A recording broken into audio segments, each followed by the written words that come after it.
Halo teman-teman, kembali lagi di Ruang Ngobrol. Hari ini aku dan Tika akan membahas ini komiknya Daris yang didapatkan waktu Komik Para 6 kemarin ya. Iya, betul. Judulnya adalah My Body as a Whole gitu.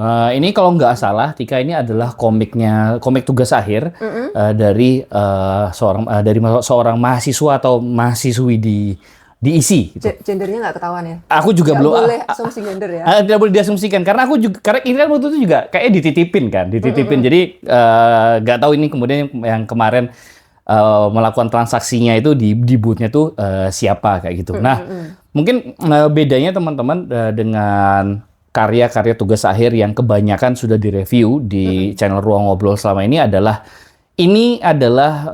produk fiksi bisa dibilang. Nah, kalau sebelumnya itu kan dia kayak semacam buku pengetahuan kan, bisa dibilang ensiklopedia juga lah. Kayak Teh punya cerita, ada disabilitas, cari kopi Aceh kayak gitu. Nah, kalau ini dia output produknya yang teman-teman bisa lihat di sini itu adalah sebuah karya fiksi yang tebal juga, Tik ya. 400 halaman. 400-an halaman yang surprisingly waktu itu dijualnya juga cukup murah, sekitar 150 ribu lah waktu di Komik Para. Nah, aku Tik pas mendengar bahwa karya ini akan rilis ya waktu di Facebook. Saya pakai Facebook, teman-teman. Ketahuan generasinya. Nah, waktu ngelihat ini bakal rilis di Komik Para di Facebook, aku tertarik banget. Simple Tik, sederhana alasannya. Judulnya catchy sekali. Catchy banget judulnya. Iya, My Body as a Whole. Sebuah retelling mitologi Sundel Bolong. Nah, jadi ketika membaca judul dan subjudul langsung kayak, wah, oke nih judulnya. My Body as a Whole. Badanku secara utuh, badanku dengan lubang itu kan jadi permainan cutting itu menarik kayak gitu loh. Nah, jadi ditambah juga ini komiknya juga tebel ya. Gitu dengan udah kayak novel kan?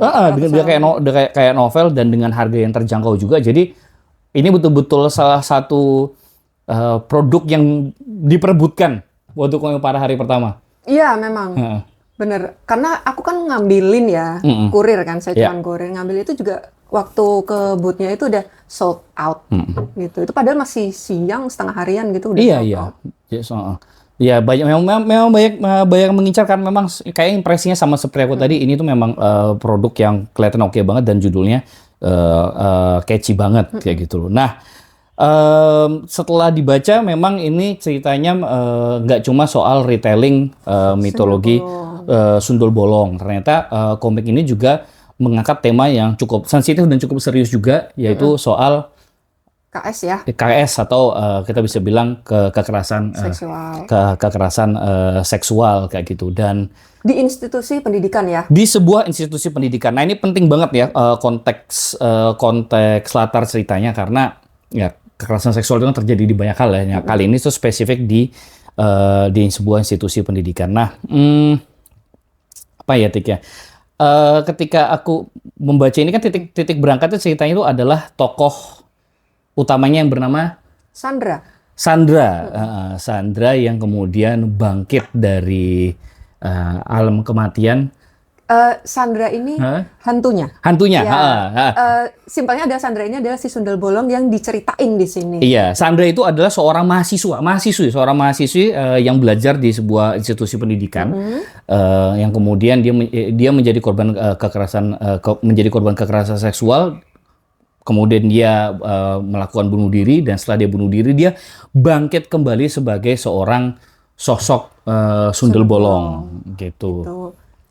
Nah, jadi aku mau cerita dulu sebenarnya darurat baca aku ya. Jadi waktu aku baca ini judulnya tuh aku nggak baca bawahnya. Oke. Retelling Sundel Bolongnya tuh nggak baca gitu. Aku pikir ini adalah ya udah komik drama atau slice of life pada umumnya gitu. Iya. Ya mungkin ada misterinya gitu kan. Tapi ternyata halaman pertama, oke, ini misteri. Berarti waktu itu sambil aku buka halaman. Iya, langsung mindsetku itu oke, ini adalah komik misteri, horor, dan gambarnya itu ini banget ya, sangat mendukung gitu. Bahkan ini untuk yang malam itu kelihatan banget ini black semuanya, hitam semuanya gitu kan. Oke, hantu, tapi kemudian ternyata kan flashback ya. Jadi nggak nyeritain sepak terjangnya sebagai si Sundel Bolong, tapi gimana sih dia si Sandra ini bisa jadi sundel bolong. Dan gambarnya serem ya. Iya. Aku baca sendirian juga, aduh. Dari segi art aku sepakat banget sama Tika, ini dari segi art bagus banget gitu. Dan kayak sengaja banget nggak sih si komikusnya itu milih ngegambarin tokoh utamanya itu rambutnya yang begini gitu.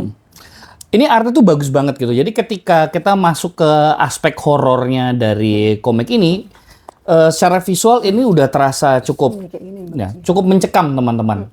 Cukup mencekam lah. Selayaknya kita menyaksikan cerita-cerita horor di medium-medium apapun itu ya, salah satunya di komik. Dan ketika dia switch ke cerita kehidupan sehari-harinya Sandra sebagai seorang mahasiswa ketika dia masih hidup ya. Gaya gambarnya juga mendukung. Jadi ini berasa slice of life. Feel-nya tuh kelihatan dari nyampe banget. Jadi yang lebih cerah gitu, lebih ceria. Gitu. Jadi transisinya kelihatan banget ya antara kehidupan sehari-hari sama waktu dia waktu dia sudah menjadi hantu kayak gitu. Nah, ini kita punya impresi yang berbeda ternyata teman-teman. Ketika kita sudah membaca komik ini gitu. Nah, ini aku mulai dulu ya, Tik ya. Aku ketika membaca komik ini tuh sebenarnya jujur in way seneng karena setelah membaca komik ini aku tuh jadi mendapatkan sebuah panduan, katakanlah panduan gimana kita seharusnya itu menyikapi kasus kekerasan seksual, terutama yang ada di dunia institusi pendidikan. Nah, ini tema yang cocok banget buat aku, karena aku kan seorang pengajar bahasa Inggris, jadi aku bekerja di sebuah institusi pendidikan, jadi aku kalau misal suatu waktu ada kejadian seperti ini, harus gimana sih? Aku bisa tahulah setidaknya aku harus bersikap seperti apa kayak gitu. Karena memang perjalanan di cerita itu juga ya perjalanan yang dialami Sandra di sini sebagai tokoh utama di komik ini itu juga nggak mudah kayak gitu. Apalagi di sini kasus kekerasan seksualnya kan terjadi karena adanya relasi kuasa kan. Gitu. Jadi pelakunya itu adalah dosen dan korbannya itu adalah mahasiswa atau mahasiswi ya. Jadi udah jelas kan ketimpangan power gap-nya ada gitu. Dan sebagai ya nama di mana-mana ya namanya mahasiswa itu kan pasti sungkan lah ya sama dosennya kayak gitu. Diajak misalnya kerja bareng apa, apalagi kalau itu menguntungkan pasti ngikut kayak gitu. Apalagi memang ada cuannya lah, ada istilahnya kompensasi materi yang diberikan, ada benefit yang diberikan kayak gitu. Dan seperti yang kita tahu ya, Tik ya, pelaku kekerasan seksual yang berada di pucuk kekuasaan dalam cerita ini itu adalah Pak Wira. Pak Wira itu kan dia pasti punya kuasa banget kan. Gitu. Dosen senior di situ diceritakan dia itu dosen senior, terus secara image publiknya itu juga bagus. Rekan-rekan sesama dosen bukan suka ya apa ya, menganggap dia itu pria baik gitu kan, family man katanya. Kemudian untuk mahasiswa-mahasiswa yang diajar beliau pun juga bilangnya dia baik, sering ngasih project segala macam. Jadi nggak ada image buruk di Pak Wira ini. Semuanya itu bagus. Makanya bahkan untuk di kehidupan nyata ya, orang dengan image sebagus itu kan nggak akan mungkin disangka-sangka menjadi pelaku kekerasan seksual gitu, ataupun kejahatan yang lain ya. Gitu. Ya, karena memang pada praktiknya orang-orang yang berada di pucuk kekuasaan atau berada di hierarki atas kekuasaan itu kan bisa melakukan istilahnya banyak hal kepada orang-orang yang di bawahnya gitu. Apalagi hubungan yang di sini itu terjadi antara dosen dan mahasiswa gitu loh. Sudahlah seperti yang Tika bilang tadi, dosennya itu terlihat sebagai seorang family man, pria baik, produktif, pintar di kampus. Dia juga berkuasa kayak gitu. Jadi kalau misalnya seorang mahasiswa atau mahasiswi itu kemudian mau istilahnya melaporkan perbuatan buruk yang kaitannya soal kekerasan seksual yang dilakukan sama si Pak Wira itu sebagai orang di pucuk kekuasaan ya, sekali lagi teman-teman, itu kan nggak gampang. Akan banyak halangan ya, apalagi kan pasti respon pertama yang akan diterima adalah nggak percaya. Pasti nggak percaya, terus kayak kamu nuduh nih, nggak mungkin, pasti kayak gitu. Ngada-ngada, apalagi yang speak up cuma satu orang, itu lebih ini lagi ya, lebih dipertanyakan dan lebih nggak dipercaya lagi gitu. Lebih nggak dipercaya lagi, terus tidak bisa dipungkiri korban kekerasan seksual di sini yaitu si Sandra itu kan juga pasti shock berat sangat shock berat lah, tidak bisa berbicara, mau berbicara juga takut karena ada stigma buruk di masyarakat, ditambah lagi Pak Wira juga terkesan sebagai pria yang baik kayak gitu. Nah, dan sepanjang cerita itu kita kemudian melihat bagaimana bisa dibilang apa kasus nggak juga. Sebelumnya aku mau nge-highlight satu hal ya. Di sini tuh, dan ini terjadi juga di sekitar kita, di saat ada korban kekerasan seksual yang akhirnya mau speak up tapi telat, itu pasti komentar pertamanya adalah kenapa baru sekarang? Iya.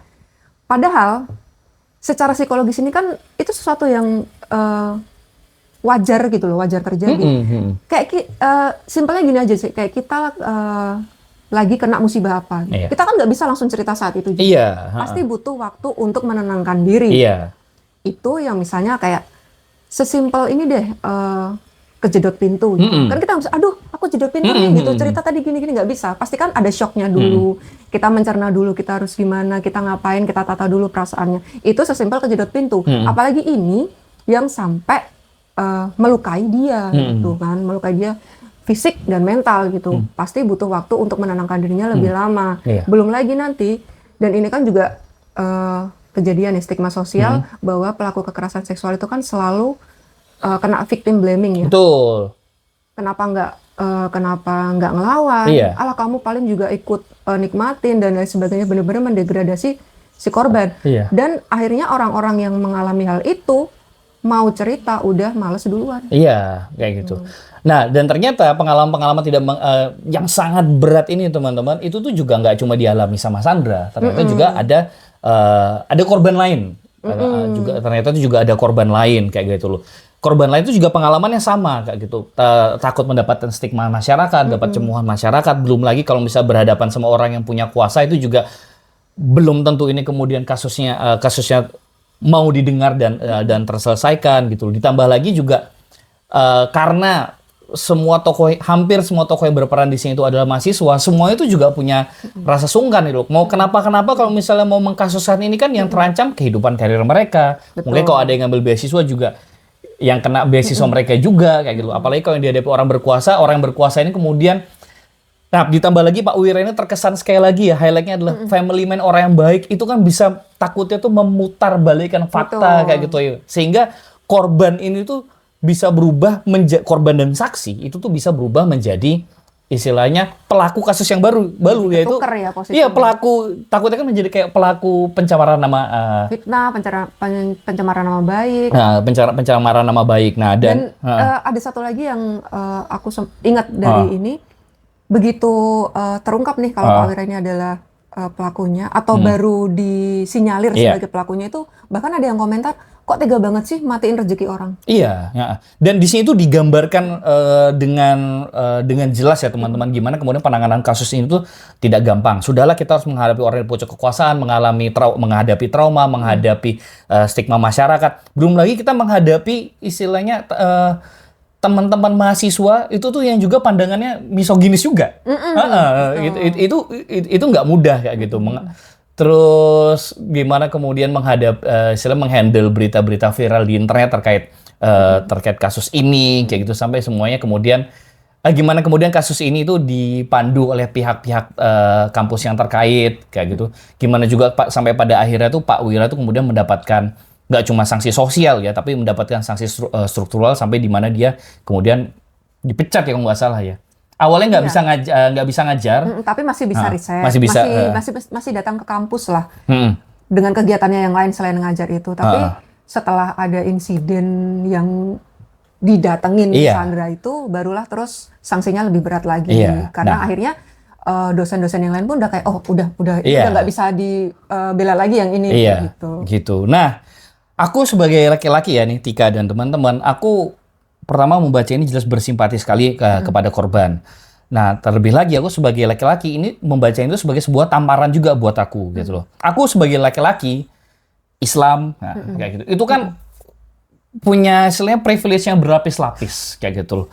Kalau misalnya aku ternyata bekerja dengan atau bekerja untuk seorang sosok, seorang figur pelaku kekerasan seksual seperti Pak Wira ini ya di kantor, otomatis kan aku juga harus kemudian berani speak up, berani bertindak kayak gitu loh ketika mendengarkan kabar kayak gini. Dan mau nggak mau aku juga harus kehilangan privilege bekerja atau apapun itu yang aku terima dari institusi pendidikan tempat aku bekerja, karena aku ya menggoncangkan sangkarnya orang yang berkuasa kayak gitu loh. Jadi kalau aku sih impresinya seperti itu. Tapi teman-teman, kalau teman-teman perhatikan cerita kita berdua dari tadi, kita kan membahas soal gimana kasus kekerasan seksual itu terjadi dan gimana kemudian buku ini menjadi panduan untuk kita bisa melihat kasus kekerasan seksual dan gimana kita bisa bersikap dan juga menangani kasus kekerasan seksual. Pertanyaannya sekarang, elemen hantunya ini mana? Nah, kayak gitu. Ya kan. Betul. Dan sebenarnya ya orang kan boleh berekspektasi ya. Iya. Tadinya aku pikir adalah si Sandra ini pun kalau dia muncul lagi sebagai hantu, dia akan ada sebagai elemen pemantik gitu. Iya. Pemantik gitu. Oke, ini Sandra ini bisa kembali lagi dengan wujud yang seperti itu pasti ada yang janggal gitu. Betul, iya. Harus kita selidikin nih. Iya. Gitu kan?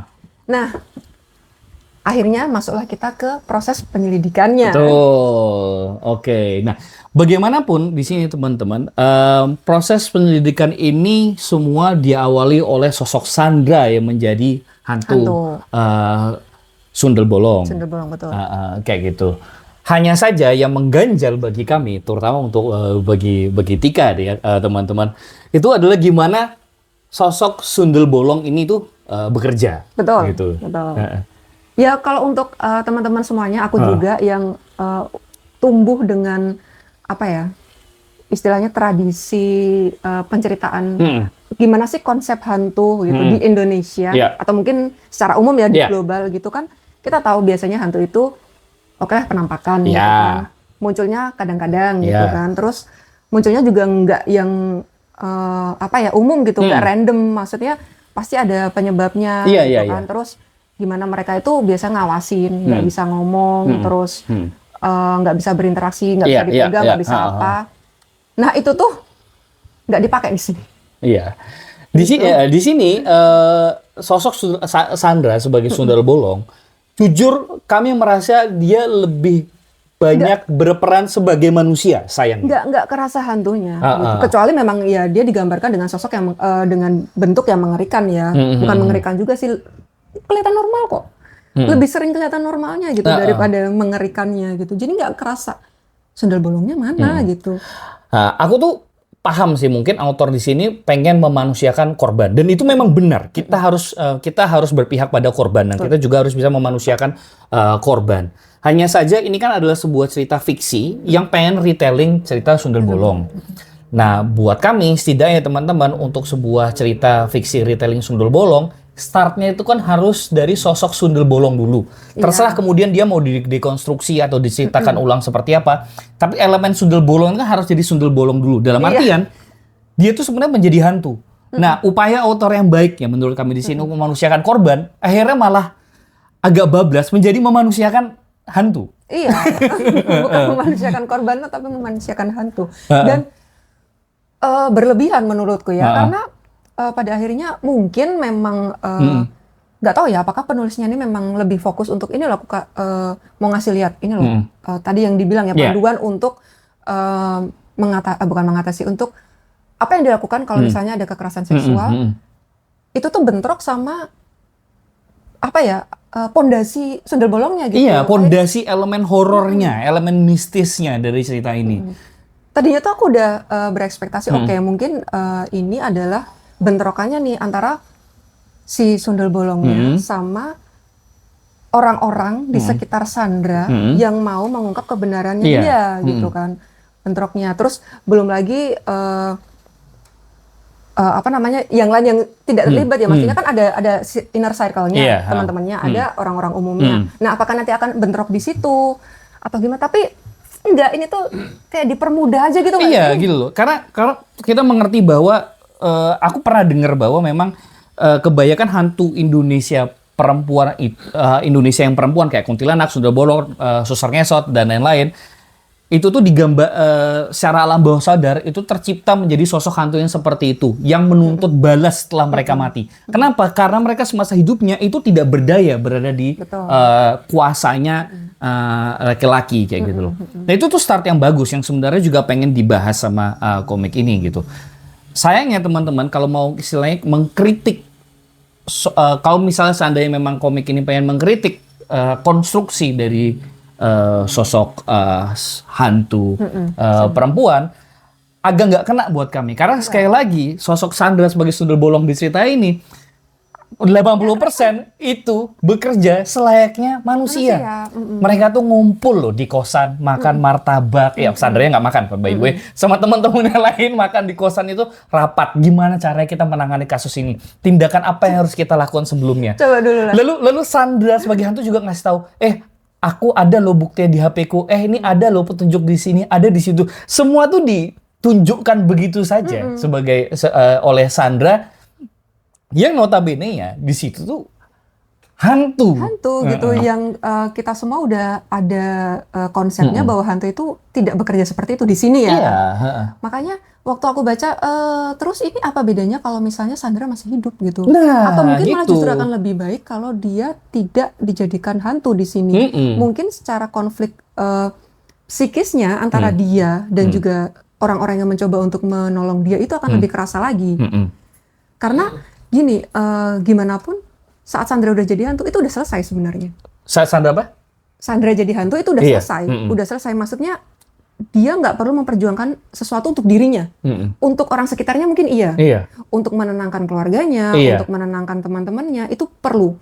Tapi untuk dia sendiri dia udah closure-nya itu udah ada gitu. Karena dia nggak akan dapat konsekuensi apapun setelah itu. Closure-nya adalah saya akan balas dendam, gitu kan. Tapi kalau misalnya Sandra digambarkan masih hidup, mungkin perjuangannya akan lebih ngena lagi. Karena masih ada lanjutan kehidupan Sandra yang perlu diperjuangkan, yang perlu diperbaiki dan ditata lagi.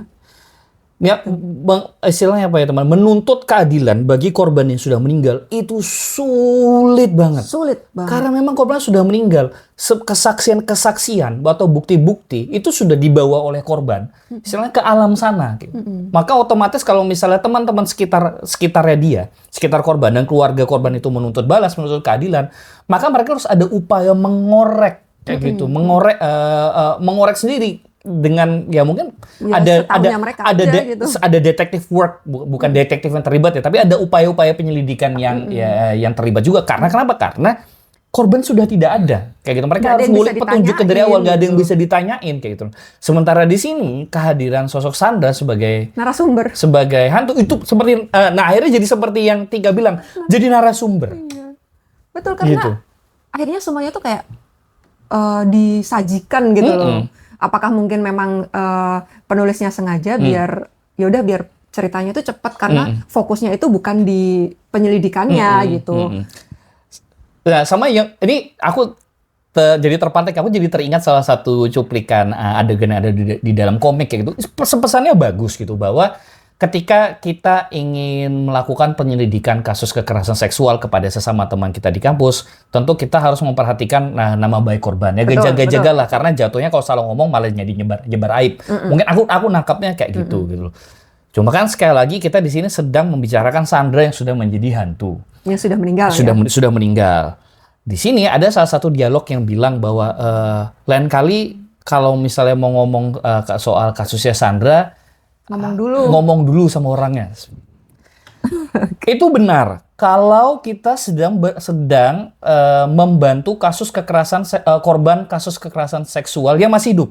Betul. Masalahnya adalah ya di sini kan kita sedang ngomongnya gimana? Ya, tahu sih kita ngomongnya gimana karena sosok Sandra sebagai hantu di sini juga berinteraksi langsung dengan teman-temannya selayaknya teman-teman yang teman-teman nongkrong sehari-hari. Cuma sekali lagi kalau kita ngomongin soal elemen dramatisasi dari komik ini akhirnya nggak nyampe.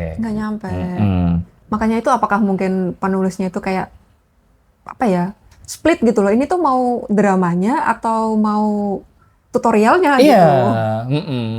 Ya, sekali lagi ini tuh karya yang bagus lah, cukup mencerahkan. Karena, kenapa aku bilang mencerahkan? Karena ya mungkin sampai sekarang nggak banyak orang yang tahu kemudian harus bersikap seperti apa ketika ini terjadi di pada teman mereka atau terjadi di lingkungan mereka. Dan ternyata keputusan untuk memviralkan kasus apalagi kekerasan seksual itu tidak semudah kayak udahlah aku viralin biar dapat dukungan. Ternyata tidak semudah itu.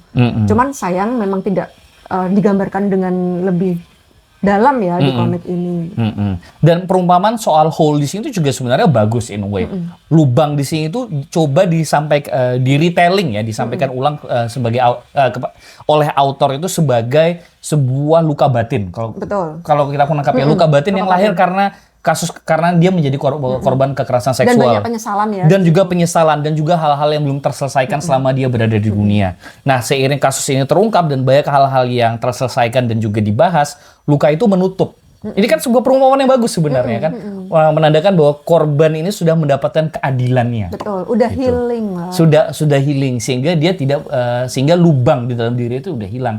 Cuma sekali lagi perjalanan menuju retelling elemen bolong di Sundel Bolong itu jujur menurut kami lebih mirip kayak perjalanan manusia. Iya benar. Kayak ya itulah maksudnya nggak kelihatan gitu apakah memang dia masih hidup atau udah nggak ada di sini gitu. Ya kita kan mungkin expect-nya ya karena kita juga sudah cukup banyak mengkonsumsi produk-produk budaya populer yang melibatkan istilahnya hantu-hantu yang menuntut balas lah ya, menuntut balas atau menuntut keadilan. Kan mereka setidaknya makhluk-makhluk astral itu akan berkomunikasi dengan manusia itu tuh dengan yang ngasih petunjuk aja. Iya, nggak bisa gamblang. Nggak bisa gamblang. Ngasih petunjuk, kemudian masih kebanyakan riddle gitu riddle, kan. Cuma kayak ini karena sebenarnya nggak bisa ngomong. Nggak bisa ngomong kayak gitu. Dan sosok manusia yang mau membantu sosok hantu ini kan punya tugas berat gitu. Gimana meyakinkan orang-orang terhadap fenomena-fenomena astral yang sebenarnya itu nggak masuk akal kayak gitu. Belum lagi kalau harus melakukan penyelidikan di kampus. Belum lagi kalau harus menghadapi sosok-sosok pelaku kekerasan seksual yang punya kuasa gitu. Jadi itu kan PR-nya berat banget. Di sini semuanya terasa gampang. Convenient. Iya, Convenient. Sangat apa ya? Aku nggak bilang mudah. Sangat ideal. Ideal itu dalam artian kalau mau memecahin kasus, ada step-step yang harus dilakukan, dan setiap step yang dilakukan itu tidak menemukan rintangan yang begitu berarti. Semua tuh mengalir begitu saja, rintangan semua teratasi begitu saja, dan masalah pada akhirnya tuh terselesaikan. Tidak terselesaikan begitu saja ya teman-teman, tapi langkah-langkah yang dilakukan tuh tidak banyak kemudian mengalami rintangan yang berarti. Mungkin ini ya, yang nggak bisa dilihat, nggak bisa ditangkap dari komik ini, mungkin salah satu rintangannya itu sebenarnya waktu. Nah, ya kan, waktu. Jadi prosesnya itu mungkin panjang, tapi di sini penggambarannya itu kurang gitu. Jadi ya benar.